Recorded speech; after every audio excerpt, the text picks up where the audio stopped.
Gloria al Señor. Esa es nuestra oración, mis amados hermanos. Nunca lo olvide. Al salir de este lugar, nuestra intención, al menos detrás de este púlpito, es que el pueblo de Dios vea la gloria de Cristo en toda la Escritura. Porque Cristo está revelado en toda la Escritura, en todas y cada una de sus páginas. Cristo es el tema central de la Escritura. Estamos contentos de estar aquí en la casa de oración, el pueblo de Dios, reunido el día del Señor para adorar a su Señor.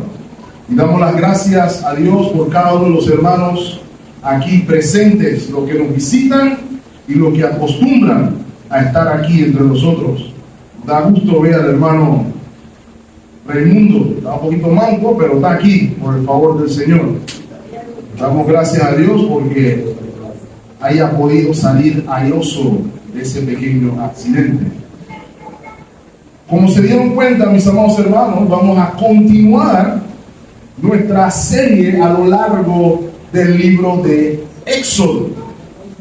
Todavía no hemos llegado ni a la mitad, hermanos, pero damos las gracias a Dios porque consideramos que todo el contenido de la palabra es útil para enseñar, para redarguir, etcétera, etcétera, etcétera. Ore conmigo, hermanos. Gracias, Señor, por tu palabra. Venimos delante de ti, Señor, con humildad, pidiéndote primeramente, como siempre, que nos des ojos para ver, oídos para oír, que tu palabra traiga edificación. Inclusive rogamos, Padre, que tu palabra traiga salvación al mostrar que Cristo es la única esperanza. Esto lo pedimos en Cristo Jesús, nuestro Señor y Salvador. Y el pueblo de Dios dice: amén. Muy bien. Espero que recuerden, mis amados hermanos, el título de nuestra serie es Éxodo, un grandioso libertador. Y si pusieron atención la semana pasada, en nuestro relato, en nuestra travesía, hemos llegado a lo más espeso del Chichén. El peregrinaje por el desierto del pueblo de Dios hacia la tierra prometida.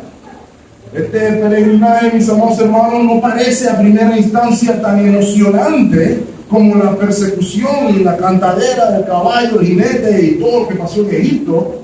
No obstante, consideramos que lo que estamos viendo aquí, la porción más extensa, por cierto, del libro de Éxodo, es tan importante o más importante que lo que se dio en Egipto.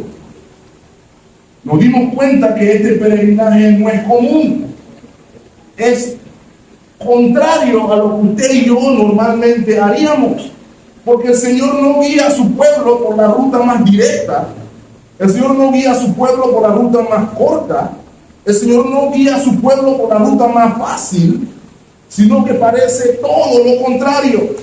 Es Dios mismo quien los guía por una ruta difícil, donde encontrarían adversidades, donde verían carencias.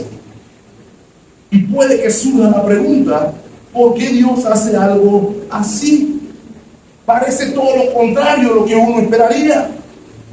Pero luego, mis amados hermanos, es Dios mismo quien nos guía por esa ruta y lo hace con un propósito. Dios no trabaja por capricho. El propósito es que las arenas del desierto instruirían al pueblo de Dios. En el desierto el pueblo de Dios sería probado. El desierto, como dijimos, sería el instituto de docencia superior del pueblo de Dios. La fe de los israelitas iba a ser moldeada en el desierto, iba a madurar en el desierto. Este era un periodo de transición. El periodo que mencioné sería una transición de aprender a dejar de ser esclavo de Faraón y ahora ser parte del pueblo redimido por Dios. Y mencionamos, hermanos, que esto era importantísimo comprenderlo porque el peregrinaje de los israelitas es un símil idéntico de nuestro caminar de muerte hacia la patria celestial. Y también nosotros estamos en un periodo de transición en el cual aprendemos a dejar de ser esclavos de Satanás, esclavos del pecado, para convertirnos en hijos redimidos por Dios.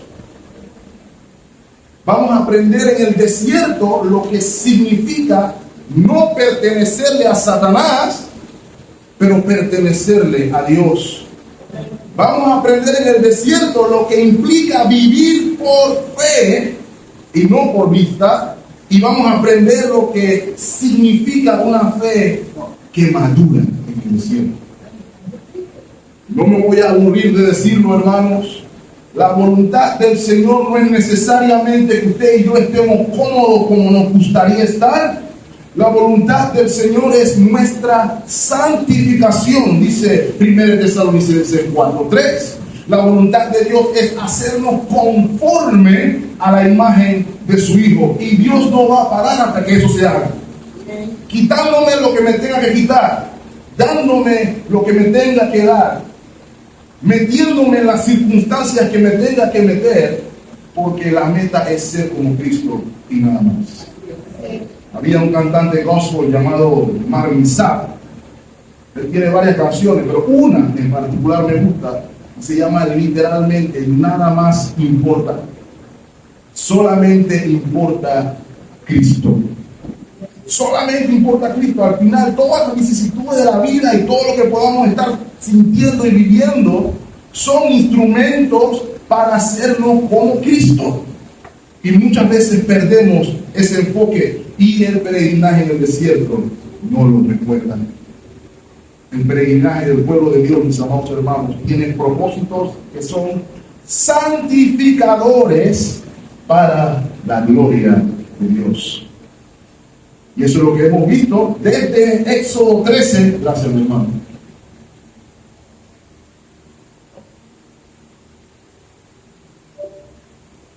Éxodo, desde el capítulo 13 hasta el capítulo 18, 19 inclusive pudiéramos decir, registra la parte más espesa de este peregrinaje, de esa dinámica que les acabo de mencionar. Por eso hemos titulado el mensaje de hoy, Agua de la Roca. Y si puso atención a la lectura que dio nuestro hermano diácono, hay 3 puntos que quisiera que observaran. El primero, circunstancias conocidas. Hay circunstancias conocidas o circunstancias familiares en las cuales el pueblo opera en el texto que leímos. Lo segundo que vamos a ver en esta porción de la Escritura es una demanda injusta. Una demanda injusta por parte del pueblo de Dios. Y en tercera instancia, quisiera que vieran conmigo esta mañana, un veredicto favorable. Un veredicto favorable. Estos son los 3 puntos que me gustaría que analizáramos, mis amados hermanos, en la mañana de hoy. Ahora, sin más preámbulos, vayamos a las circunstancias conocidas. Si hemos puesto atención a nuestro relato, nuestros peregrinos se encontraban avanzando en dirección sureste hacia la tierra prometida, hacia el monte Sinaí en primera instancia. La semana pasada se encontraban en el desierto de Sin, precisamente entre la región de Elim y Sinaí. Ya el pueblo de Dios está llegando a Sinaí. Y aquí el Señor se revela una vez más a su pueblo. No solamente se mostró como su libertador, sino que vimos en el capítulo 16 que el Señor se revela también como su única y suficiente fuente de sustento. Lo vimos con las codornices que providencialmente alimentaron de sobra a más de 2 millones de hebreos. Pero sobre todo, lo vimos en la provisión del pan del cielo, provisto para la satisfacción de su hambre diariamente, al menos 6 días a la semana, y el séptimo día Dios proveyó para su pueblo. Acababan de verlo, gloria a Dios, todo bien. No obstante, aún el pueblo no había llegado a su destino, ¿cierto? Había que continuar el peregrinaje, y eso es lo que vemos registrado en la primera parte del versículo 1. Léalo conmigo. Toda la congregación de los hijos de Israel partió del desierto de Sin por sus jornadas, conforme al mandamiento de Jehová, y acamparon en Refidim. El pueblo de Israel, mis amados hermanos, continuó su marcha hacia el Sinaí. Se iban a encontrar en el Sinaí con el pueblo del Señor. No nos vamos a adelantar, no vamos a hacer spoiler. Allí se iban a encontrar con Dios, allí iban a recibir la ley. Pero en el camino, el Señor estaba probando a sus hijos. Note que se nos dice aquí que partieron del desierto por sus jornadas. Eso de la jornada es una descripción de la vida nómada del pueblo de Dios. Estaban en Elim, después de Elim fueron a Sin, y después de Sin siguen avanzando. De hecho, si usted lee en su Biblia, no tiene que hacerlo aquí, en números 33, específicamente los versos 12 al 14, usted se va a dar cuenta que antes de llegar a Refidim, acamparon en un lugar llamado Dofca, y de allí acamparon en un lugar llamado Aluz. Y después de Aluz, entonces llegaron a Refidim. Ahora, lo más importante a destacar aquí, hermano, y no quiero que lo obvien, si usted lo que raya su Biblia, es que las jornadas aquí descritas son la voluntad de Dios. Note lo que dice la primera parte del versículo 1. Todo esto se hizo conforme al mandamiento de Jehová. Fue Jehová el que lo llevó por dichos lugares. Fue el Señor el que lo llevó para Dofca, fue el Señor el que lo llevó para Luz, y el Señor el que lo lleva a Refidim. Ahora, no tenemos registro de ningún incidente ni en Dofca ni en Aluz. Gloria al Señor. Pero los incidentes se dan ¿dónde? En Refidim. Y las circunstancias que vemos en Refidim no son familiares, no son conocidas. Ya las hemos escuchado, ¿cierto? La segunda parte del versículo 1. Y no había agua para que el pueblo bebiese. Ahora, hermanos, como ya les he dicho, lo que hemos aprendido hasta aquí es que nuestras circunstancias tienen la capacidad de revelar cuál es nuestra actitud. Ya voy a decir una locura como concepto. Nuestra actitud hacia Dios. ¿Qué tan madura o qué tan inmadura es nuestra fe? Mis circunstancias tienen la capacidad de hacer como aquella luz ultravioleta que revela cosas ocultas o escrituras ocultas, ¿cierto? Nadie ve lo que se escribió, pero cuando se pone la luz ultravioleta, sale lo que realmente hay en el fondo. Eso es lo que hacen las circunstancias para el creyente. Y quiero también recalcar, hermano, las circunstancias no solamente revelan mi actitud hacia Dios, también revelan mi actitud hacia mi prójimo. También revelan mi actitud hacia mi hermano. Son las circunstancias las que el Señor utiliza para revelar lo que normalmente está oculto. Hasta ahora hay un mínimo común denominador en lo que las circunstancias han revelado hasta este momento del peregrinaje, ¿cierto? Hasta ahora las circunstancias habían revelado solamente murmuración. Frente al mar rojo, murmuración. Frente a las aguas de Mara, murmuración. En el desierto de Sin, murmuración. Y en todas estas circunstancias el Señor se manifestó con poder. Lo hizo como libertador en el Mar Rojo, lo hizo como protector en el Mar Rojo, lo hizo como proveedor en Mará, lo hizo como proveedor también en el desierto de Sin. Entonces usted podría decir, bueno, ya han probado 3 veces y ante el precedente mencionado, los israelitas debían tener una respuesta diferente, una respuesta correcta ante una circunstancia que ya habían vivido, no una vez, no 2 veces, al menos 3 veces. Y le hago la pregunta, no para que me responda, ¿cómo hubiera respondido usted? No me tiene que responder, responda al Señor en su corazón ahí. ¿Cómo hubiera respondido usted si por enésima vez no hay agua? De hecho, hermanos, aquí que viven eso literal. No hay agua muchas veces en los lagos. No hay agua muchas veces en la feria. 1, 2 y 3 veces. ¿Qué sucede? ¿Cuál es la reacción que revelan estas circunstancias? Piensen, hermano, la experiencia previa del pueblo probablemente debió motivar a que se formara una reunión de oración en ese momento. No hay agua, reúnanse todos, vamos a orar y Señor, así como has hecho hasta ahora, provee una vez más para la gloria de tu nombre para este pueblo. Eso es lo que probablemente hubieran hecho ustedes, ¿cierto?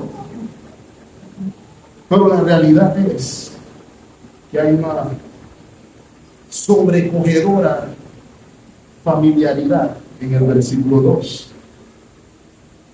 Y altercó el pueblo con Moisés y dijeron, danos agua para que bebamos.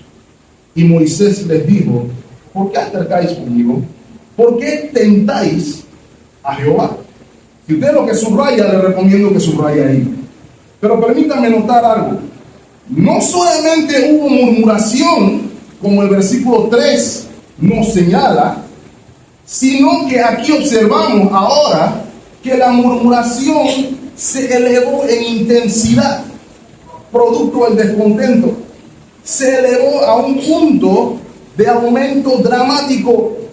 Había un pleito acalorado, había una reclamación acalorada. Y le añado, hermano, el altercado era de connotación legal. Voy a mostrar en un momento por qué digo que es de connotación legal. Pero note la respuesta de Moisés. ¿Por qué altercan conmigo? ¿Por qué pelean conmigo? Y por ahí mismo pregunta, ¿por qué están tentando a Dios? Hay 2 cosas que quiero que observen ahí, mis amados hermanos. Espero que me estén siguiendo. Lo primero es que las 2 preguntas hechas por Moisés nos recuerdan la enseñanza de que el problema de los israelitas no era con Moisés. El problema de los israelitas era con Dios. Moisés era meramente el mensajero. La nube decía, vamos por aquí, y Moisés decía, hay que coger por aquí. Fue Dios quien llevó al pueblo al Refidim. Lo vimos en el versículo 1, ¿cierto? No fue Moisés que dijo, yo sé dónde hay agua, síganme lo bueno. Eso no fue lo que sucedió. Fue Dios quien nos llevó precisamente a Refidim. Y de verdad, hermanos, es para que podamos observar que nuestro descontento, aun cuando usted la coja con su esposo, aun cuando usted lo coja con su esposa, aun cuando usted lo coja con sus hijos, con sus amigos, quien quiera, probablemente su descontento es con Dios. En otras palabras, los israelitas estaban diciendo aquí, ¿a quién se le ocurrió la genial idea de traernos a Refidim? Por eso dijeron, Moisés, más vale, escuchen el tema que nos estoy diciendo, más vale que nos des agua. Es lo primero que notamos. Había que cogerla con Dios, pero a Dios no le podemos pegar, vamos a pegarle al que poder, vamos a pegar al mensajero. Lo segundo que debemos notar aquí es que el término que se traduce tientan no se refiere a tentar a Dios en el término de pecar. No es de que vamos a hacer que Dios peque, eso no era lo que estaban haciendo los israelitas. Más bien el término transmite la idea de poner a Dios a prueba. Voy a poner un ejemplo. Dios probó la fe de Abraham, ¿recuerdan? Diciéndole, sacrifica a tus hijos. Dios probó la fe de los israelitas cuando vimos en el maná, diciéndole, vamos a ver si hace lo que yo digo. Pero, de una manera muy injusta. Los israelitas no querían oír nada de prueba en el desierto, ellos querían probar a Dios. Y lo que quiero decirles con esto, que no querían probar en términos de la verdad, sino que lo hacían en términos de una narrativa falsa. Yo ese refrán de una mentira 100 veces y al final todo el mundo se la cree. Va por esa misma línea. Los mismos israelitas estaban promoviendo una narrativa falsa. Ellos mismos tenían más que suficiente evidencia de que Dios estaba en su favor, de que Dios estaba con ellos. Pero aún así quisieron poner a prueba a Dios y su carácter. De hecho, note lo que dice la primera y la segunda parte del versículo 7 que leyó nuestro hermano Ricardo. Y llamó el nombre de aquel lugar, versículo 7, Masá y Meriba. ¿Por qué razón, hermanos? Por la rencilla de los hijos de Israel y porque tentaron a Jehová. La palabra Masá significa prueba y la palabra Meriba significa contienda, rencilla, disculpa. Y aquí tenemos, hermanos, una seria advertencia a todos nosotros. De nuevo, recuerden que este es un símil de nuestro caminar cristiano, de que esta tendencia de poner a prueba la integridad y el carácter de Dios es un pecado grave. Acompáñenme al Salmo 95, versículo 7. Es lo que dice el Salmo 95, 7. Porque Él es nuestro Dios, nosotros el pueblo de su prado y ovejas de su mano. Es una declaración de que establece nuestra posición con Dios. Entonces, si esto es así, si oyereis hoy su voz, no endurezcáis vuestro corazón. ¿A qué te refieres con no endurezcáis nuestro corazón, salmista? ¿Cómo no? Déjenme explicarles. Como en Meriba, como el día de Masá en el desierto, donde, dice el Señor, me tentaron vuestros padres. ¿Cómo así me tentaron vuestros padres? Me probaron y vieron mis obras. Es lo que está diciendo el Señor. Quiero una prueba del Nuevo Testamento, 1 Corintios capítulo 10, versículo 9. El apóstol Pablo está haciendo una analogía directa del peregrinaje de los israelitas, precisamente con el peregrinaje de los cristianos. Y decía que no debemos actuar como actuaron los padres en el desierto. Note lo que dice el versículo 9. Dice, ni tentemos al Señor, como también algunos de ellos lo tentaron. ¿Y qué les pasó? Y perecieron por las serpientes. Versículo 10. Ni murmuréis, como algunos de ellos murmuraron. ¿Y cómo les fue? Y perecieron por el destructor. Mis amados hermanos, ¿por qué esto es grave? Porque probar a Dios es cuestionar su accionar soberano. ¿Ok? Ahora, hermano, el Señor no tiene ningún problema en que usted ore, porque usted no entiende lo que el Señor le está haciendo pasar, lo que el Señor le está haciendo vivir. Usted puede orar en humildad delante de Cristo, pero el problema no es ese. El problema aquí es la actitud. Nosotros somos exhortados en la Escritura a presentar al Señor nuestras ansiedades, nuestros problemas, nuestras dificultades. No me malinterpreten, el problema no es ese. El problema aquí es la actitud, la manera en la que cuestionamos al Señor. Es más grave de lo que pensamos, porque estamos cuestionando la naturaleza del ser más santo y perfecto que existe. Y al juzgar la naturaleza y el carácter de Dios, estamos diciendo que Dios es mentiroso. ¿Saben qué tan grave es? Es tan grave que Satanás nos hizo una explicación previa de este asunto. Mateo capítulo 4.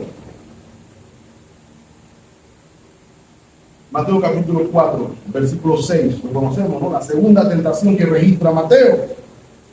Y Satanás le dice al Señor, si tú eres el Hijo de Dios, ¿qué tienes que hacer? Échate abajo, porque escrito está, a sus ángeles mandará acerca de ti y en tus manos te sostendrán. Satanás sacó la Biblia, cita Malaquías 3, le dice, mira, si tú eres el Hijo de Dios, demuéstralo.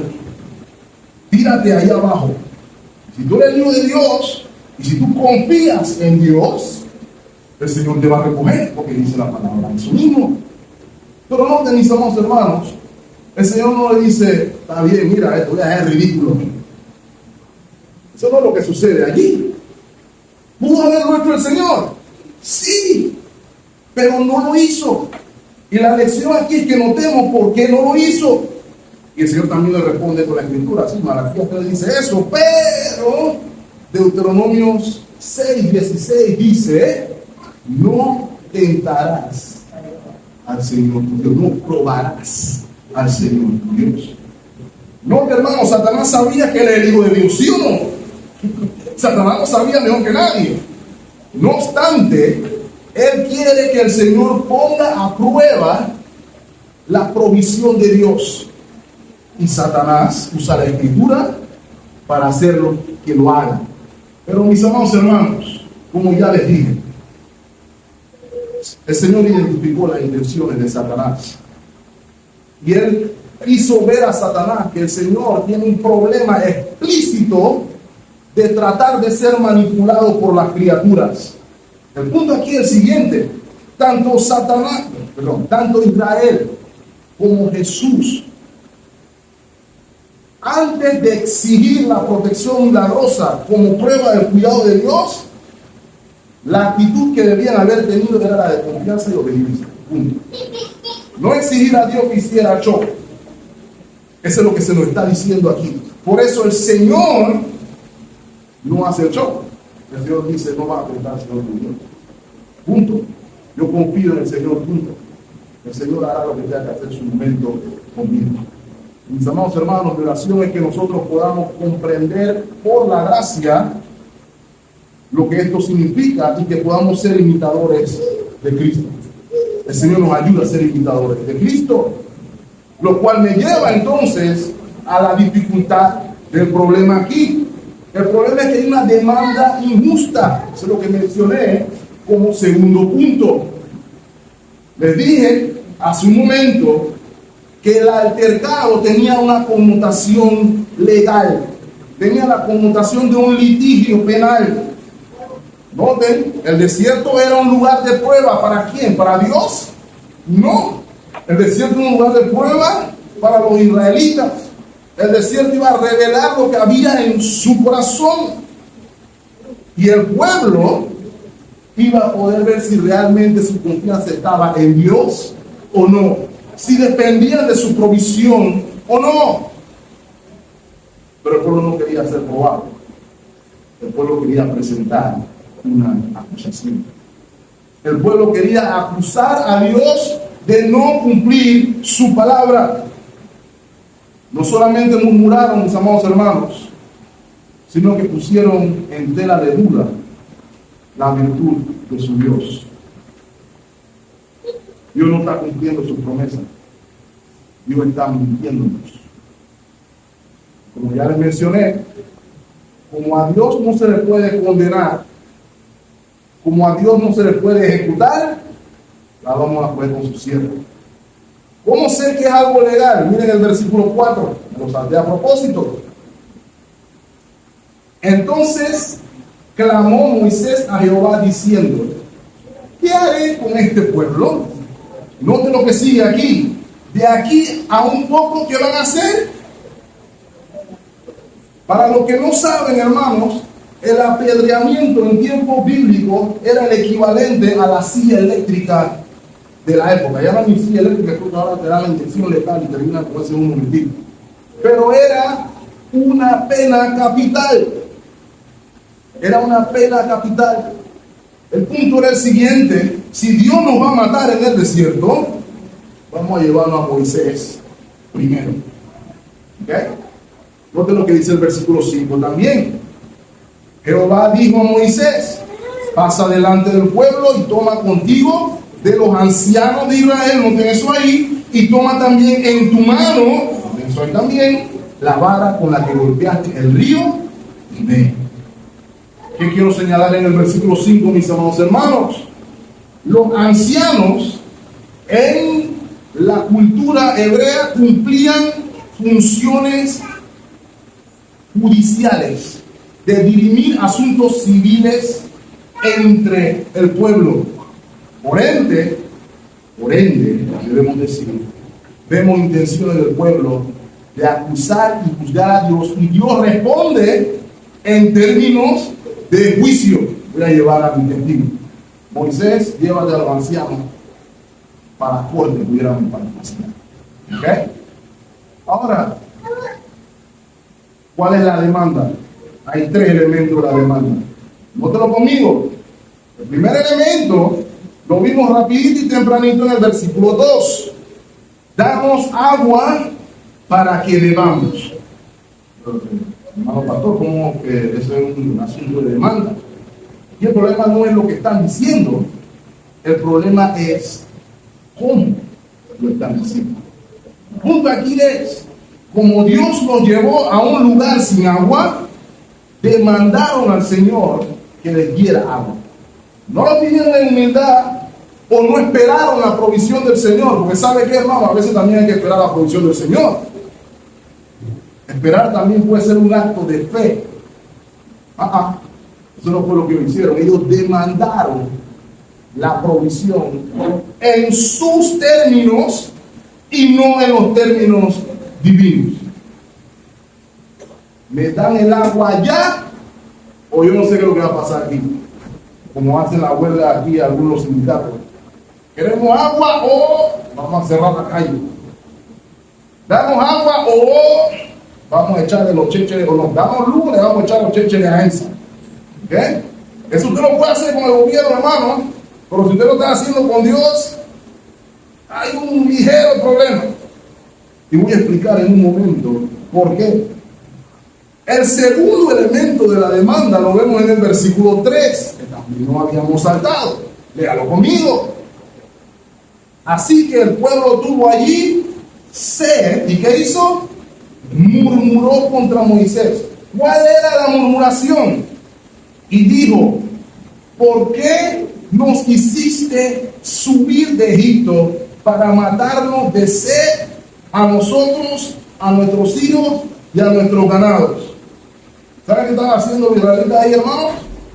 Estaban acusando al Señor de tentativa de homicidio, de crimen capital. Acusaron al Señor de querer hacerles daño. Asumieron cuáles eran las motivaciones de Dios para con ellos a la luz de sus circunstancias. No tengo agua, entonces el Señor me quiere matar. Eso fue lo que dijeron. ¿Ok? Después el segundo elemento de la demanda, y el tercero fue de poner en duda la presencia de Dios en medio de ellos. ¿Lo vieron en el versículo 7? El final del versículo 7. Y llamó el nombre de aquel lugar Masai Meriba, por la rencilla de los hijos de Israel y porque tentaron a Jehová o probaron a Jehová, diciendo que, hermanos, ¿acaso está el Señor con nosotros o no? La falta de agua le hizo pensar, ¿está Dios con nosotros o no? Ahora, hermanos, dije que esta era una demanda injusta, ¿cierto? Es una demanda injusta porque ninguna de estas demandas o acusaciones está pegadas a la realidad. Es una narrativa falsa y las evidencias son abundantes. Ahora, ¿cuál es la lección aquí? Es de que nosotros reflexionemos, porque nosotros también tendemos a subir al Señor al banquillo de los acusados. ¿Ha subido usted al Señor al banquillo de los acusados? Antes que me diga que no, ¿qué pasa cuando el Señor no le responde cuando usted quiere? Como usted quiere, en los términos que usted quiere. Si las cosas en mi casa no se dan como yo las quiero, si las cosas en la iglesia no se dan como yo quiero, si las cosas en mi trabajo no se dan como yo esperaba que se dieran, ¿usted se queja con el Señor? Usted ora al Señor diciendo al Señor que lo que está haciendo, algo arregla ahí el GPS de arriba porque algo está fallando aquí. Usted sienta al Señor en el banquillo de los acusados cuando eso pasa. O si nuestras circunstancias son difíciles, si estamos bajo una providencia complicada del Señor, si estamos bajo una providencia dolorosa por parte del Señor, hay providencia dolorosa por parte del Señor, la hay, sin duda, pero de la otra. ¿Cuál es su respuesta bajo una providencia dolorosa de Dios? ¿Asume usted que el Señor le quiere perjudicar? ¿Asume usted que el Señor le quiere hacer daño? ¿Asume usted que el Señor lo quiere matar? ¿O qué pasa? Que cuando sucede lo que acabo de mencionar, comienza usted a cuestionar si Dios está con usted o no. Señor, yo decimos, yo doy mi diezmo, yo doy mi ofrenda, ¿cómo es posible que te haya pasado? ¿Tú estás aquí o no estás aquí? ¿Dónde está el Señor que no te ve? Déjenme reformular la pregunta, hermano, lo digo de corazón. ¿Has puesto al Señor en el retiro a pasar alguna vez? No me tiene que responder a mí. Dígaselo al Señor en oración. Y el problema de hacer eso, créanme, hermano, caemos en una falsa narrativa que resulta de olvidar lo que Dios ya ha hecho por usted y por mí. Ahí lo puso así: la incredulidad de los israelitas era increíble. Era una incredulidad increíble, literal. Y yo lo ratifico, hermanos. ¿Saben qué es lo que sucedió? Salmo 106, versículo 13, ya lo vimos una vez. Salmo 106 dice: bien pronto olvidaron sus obras y no esperaron su consejo.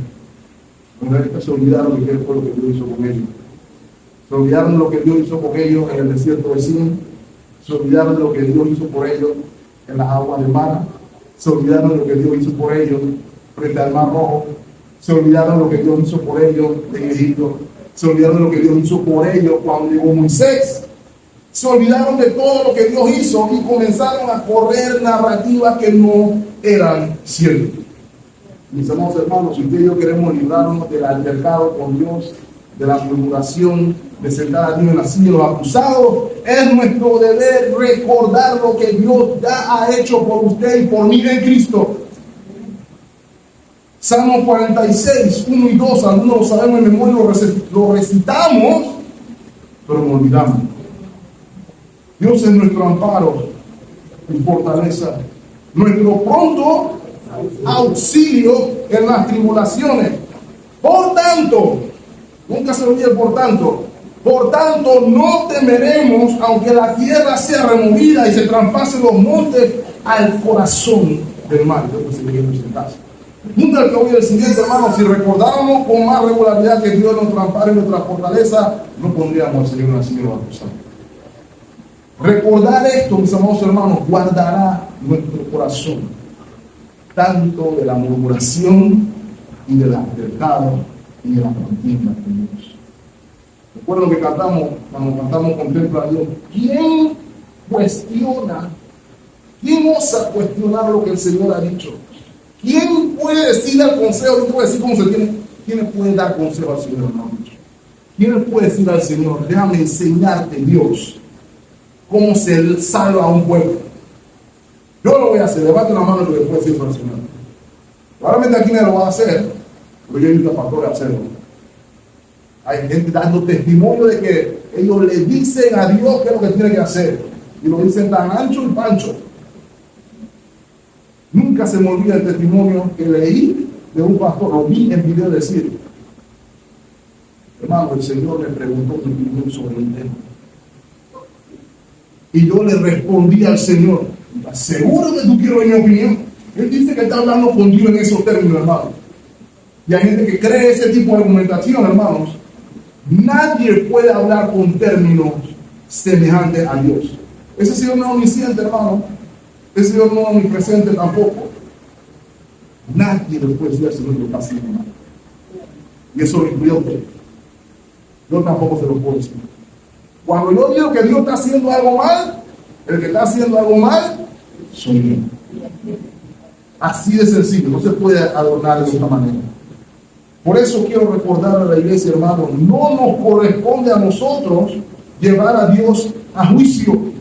La verdadera pregunta nunca es ¿qué opino yo de Dios?, sino ¿qué Dios piensa de mí?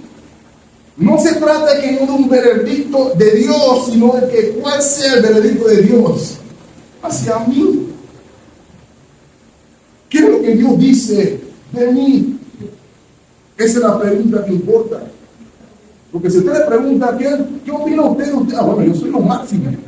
Yo me merezco una estatua. Yo me merezco un premio. Yo me merezco de todo.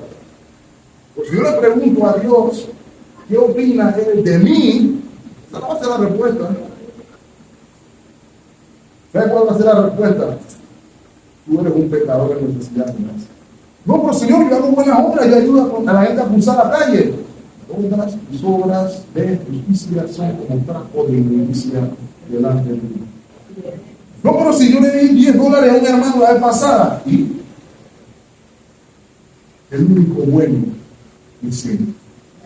Por ende, el único que puede decir quién es bueno y quién no es Él.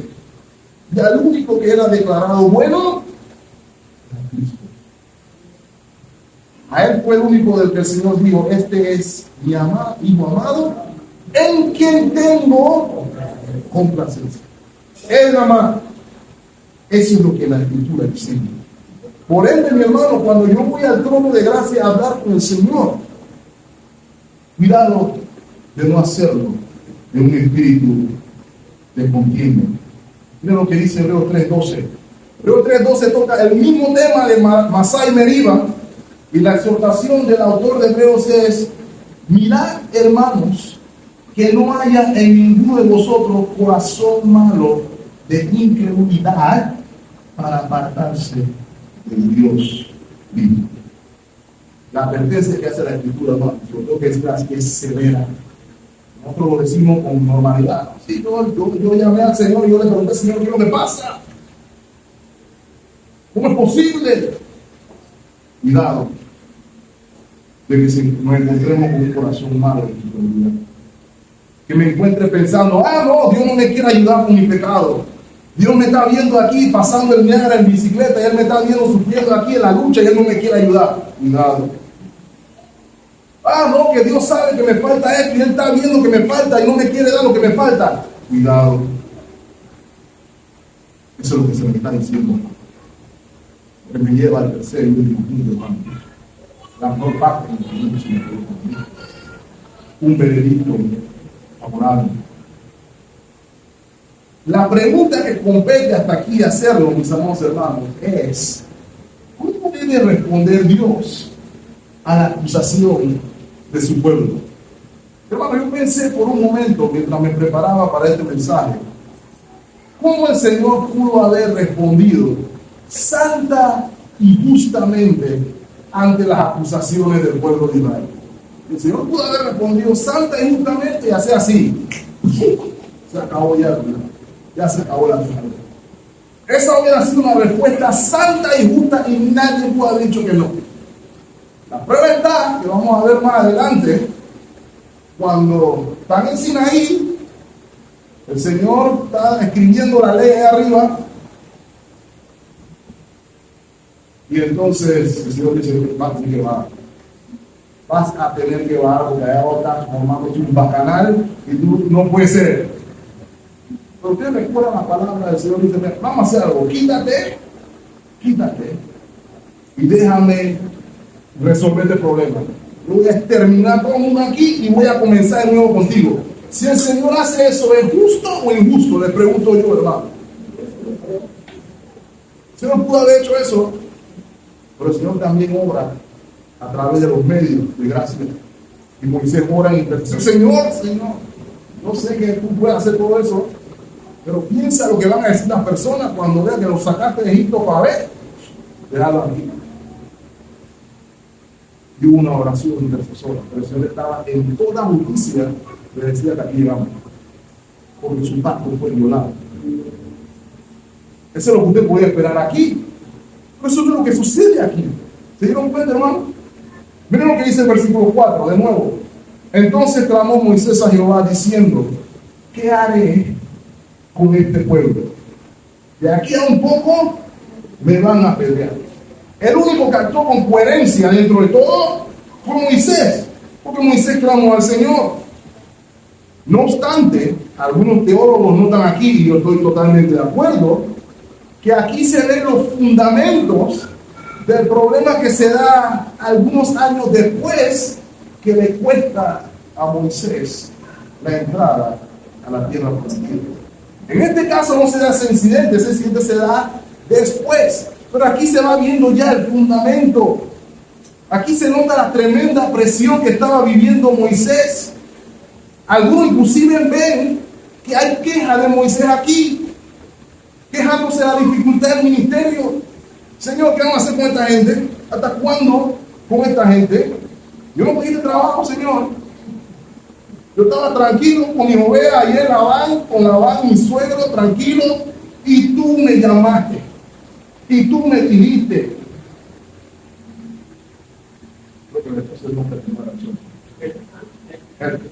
Gracias, vamos a estar despiertos. Él estaba tranquilo. El Señor llamó a este problema de lidiar con gente cabezona. No estoy diciendo burlón, eso es lo que dice la Escritura. Gente de dura servicio. ¿Qué vamos a hacer, Señor? Y este es un recordatorio, hermano, para que oren por su vida. La gente piensa que ser líder es fácil, que es glamour, ser líder.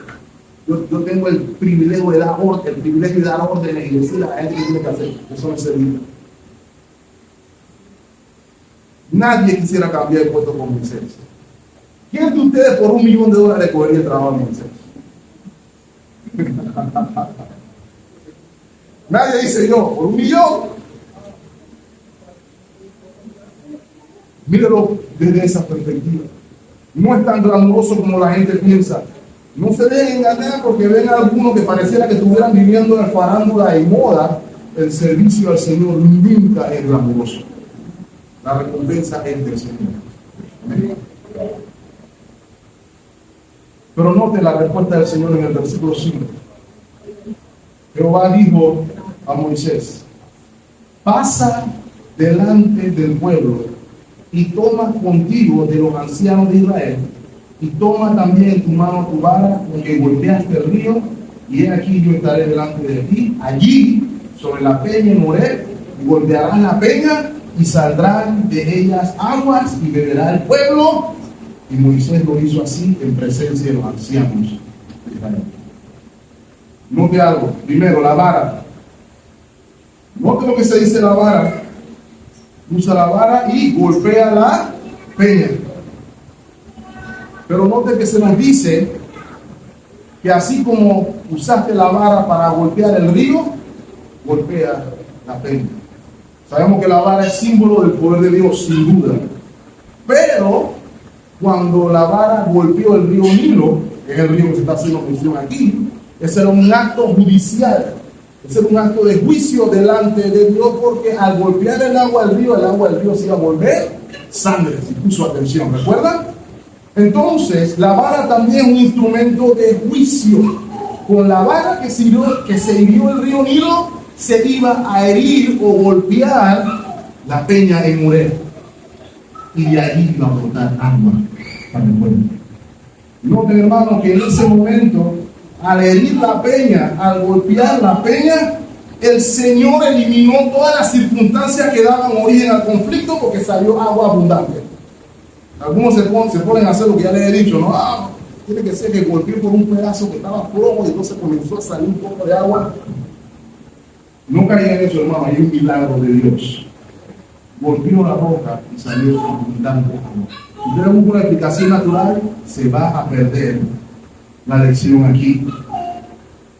¿Sabe qué es lo otro que tienen que notar, hermanos? Las palabras del Señor en el versículo 6 dice: yo estaré allí delante de ti sobre la peña. A veces nos preguntamos dónde está el Señor. ¿Dónde está el Señor en medio de mis circunstancias? Bueno, mis amados hermanos, la lección aquí nos enseña que el Señor está en el mismo lugar delante de usted en su favor, independientemente de las circunstancias. El Señor iba a estar aquí delante de Moisés. Él estaría entre la peña, entre el pueblo, él estaría en la peña entre el pueblo y Moisés. Y note, mis amados hermanos, Dios liberó a su pueblo, sometiéndose él mismo a la vara de su propia justicia, tomando él el juicio en lugar de Moisés. ¿No me recuerdan eso algo, hermanos? Hay un milagro que se da aquí, que evidenció que todas las acusaciones eran injustas, por cierto, porque había agua, y cuando hubo agua ya todo el mundo se cayó. Ah, sí, Dios está con nosotros, mira, allá hay agua. Ah, sí, Dios está con nosotros, Él nos ama, allá hay agua. Todo cambió cuando el Señor obró. Dios mismo se sometió al veredicto de su pueblo para traer agua a ellos. Note que en lugar de juzgar a su pueblo por sus pecados, especialmente por su incredulidad, se sometió a juicio él mismo para que su pueblo pudiera vivir. Y finalmente, hermanos, la peña de Oreb prueba que Dios estaba con su pueblo. Los israelitas querían saber si Dios estaba con ellos o no. La peña de Oreb era un recordatorio. Allí estaba su Salvador, parado sobre la roca.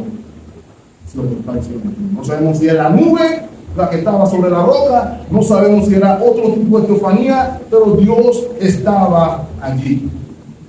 ¿Y a dónde voy con esto, mis amados hermanos? Y voy a cerrar aquí. El evento de Masá y Meriba es una demostración de la obra salvadora de Dios.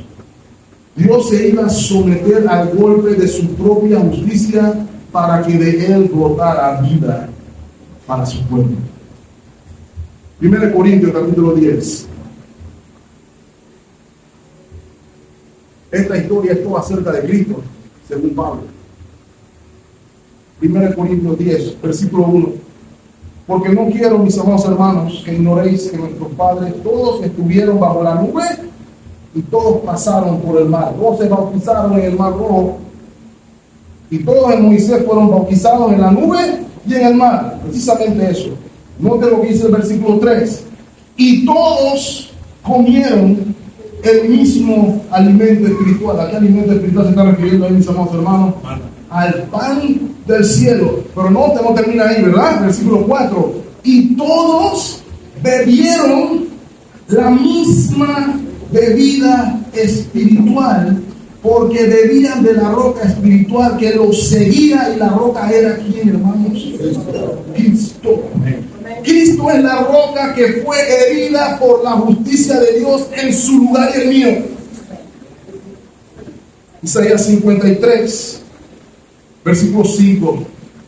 Mas él herido fue por nuestras rebeliones, molido por nuestros pecados. El castigo de nuestra paz fue sobre él, y por su llaga fuimos nosotros curados.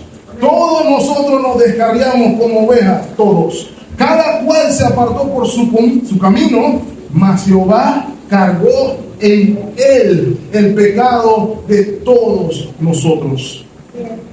La roca, mis amados hermanos, es Cristo. No solamente porque fue golpeada en su lugar y en mi lugar, porque nosotros somos los rebeldes, hermanos. No solamente fue Cristo la roca porque él fue golpeado en nuestro lugar, sino porque también de él fluye agua de vida. Sino porque de él fluye, como dice el apóstol Pablo, el agua que ellos bebieron también. No, en el capítulo 19, versículo 34. Pero uno de los soldados, dice el texto, le abrió el costado con una lanza, y al instante salió sangre y llama. Piénselo por un momento, hermano. Juan pudo haber dicho, le metieron la lanza por el costado y salió bastante sangre, y todo el mundo hubiera estado satisfecho con esa explicación. Pero Juan se toma el tiempo para decirnos que no solamente salió la sangre, sino que también salió agua. No solamente salió sangre, evidencia de que fue él lacerado por su pecado y por el mío, sino que al mismo tiempo de la misma fuente fluye agua de vida para todo aquel que cree. Juan 4:14, más el que bebiere del agua que yo le daré, no tendrá sed jamás, sino que el agua que yo le daré será en él una fuente de agua que sale. ¿Ha bebido del agua de la roca? Esa es la pregunta que se nos hace. Se le pide al pueblo que debe mirarse a sí mismo y que comiencen a ver al autor y al consumador de la fe. Que en lugar de sentarnos a criticar o cuestionar qué es lo que Dios está haciendo, debemos reconocer que está dando vida eterna y que nadie más le puede dar agua de vida eterna a usted. ¿Se acuerdan de la mujer samaritana? Yo le tengo que decir que tú supieras quién está aquí al lado, diciendo que le des agua. Tú, no el hermano, no la hermana, no nadie más. Tú le pedirías a él que te dé agua. Los que estamos en necesidad, mis amados hermanos, somos nosotros. A veces nos quedamos, bueno, el hermano tiene que arrepentirse, no, el hermano tiene que hacer. Sí, el hermano tiene que hacer, pero tú también. Nunca pienses que tú no estás en necesidad de agua. Todos tuvieron que tomar del agua espiritual. Usted y yo tuvimos que beber. La lección aquí es beber el agua. Ha bebido el agua de la roca que fue golpeada en el lugar tuyo. Ha conocido al Redentor de las vidas. Ha bebido el agua de la roca. Si bebes del agua de la roca, no tendrás sed más. Señor, bendiga a mi hermano. Amén. Que podamos confiar en Él en todas nuestras circunstancias, sabiendo que Él nos lleva de la mano. Él está allí delante de nosotros. Estemos orando. Padre amado, gracias por tu palabra. Gracias por recordarnos en medio de todo que tú eres nuestra esperanza. A veces no te vemos, a veces sentimos que no te oímos. Ayúdanos a recordar, Padre, que tú estás allí. Y que tú estás allí no porque nosotros lo merecemos, sino porque tú eres fiel. Y porque tú nos amas a pesar de. Ayúdanos a recordar que nuestras circunstancias no nos definen. Eres tú quien nos define a través de las circunstancias. Eres tú quien nos moldea, eres tú quien nos está transformando a la imagen de Jesucristo. Ayúdanos a abrazar con fe la esperanza de confiar en ti. Aun cuando estamos lidiando con providencias dolorosas, aun cuando estamos lidiando con circunstancias que consideramos contrarias a nosotros, ayúdanos a recordar que tú haces todo con un propósito. Y que no algunas cosas, sino todas las cosas ayudan a vida para los que aman a Dios y conforman sus propósitos. Ayúdanos a confiar menos en nosotros y a confiar más en ti. En nuestra oración. En Cristo Jesús pedimos todas estas cosas. Y el pueblo de Dios dice: Amén. Amén.